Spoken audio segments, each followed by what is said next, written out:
যে নারী বেপর্দা সে তো কোনো নারী না,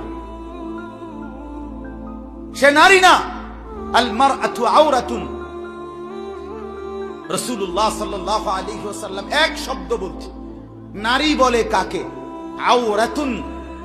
অনেক ওলামায়ে কেরাম আছে, আপনি জিজ্ঞাসা করেন, যে নিজেকে আড়ালে রাখে, যে নিজেকে গোপনে রাখে, যে নিজেকে লুকিয়ে রাখে, রাসূলুল্লাহ সাল্লাল্লাহু আলাইহি ওয়াসাল্লাম বলছেন তাকেই নারী বলে। আল মারআতু আওরাতুন। আওরাত, আওরাত মানে আড়ালের বস্তু, গোপন বস্তু।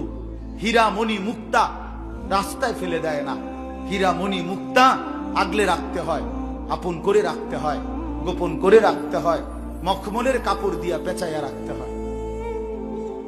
নারী হীরামণি মুক্তা, নারী রাস্তার পাথর না,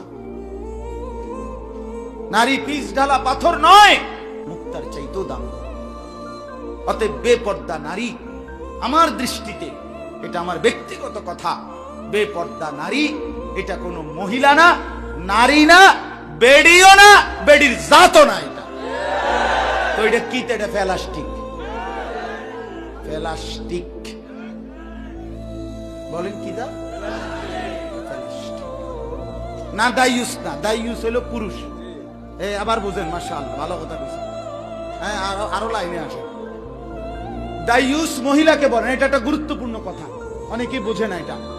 দাইয়ুস মহিলাকে বলে না, মহিলা দাইয়ুস হয় না, দাইয়ুস পুরুষ।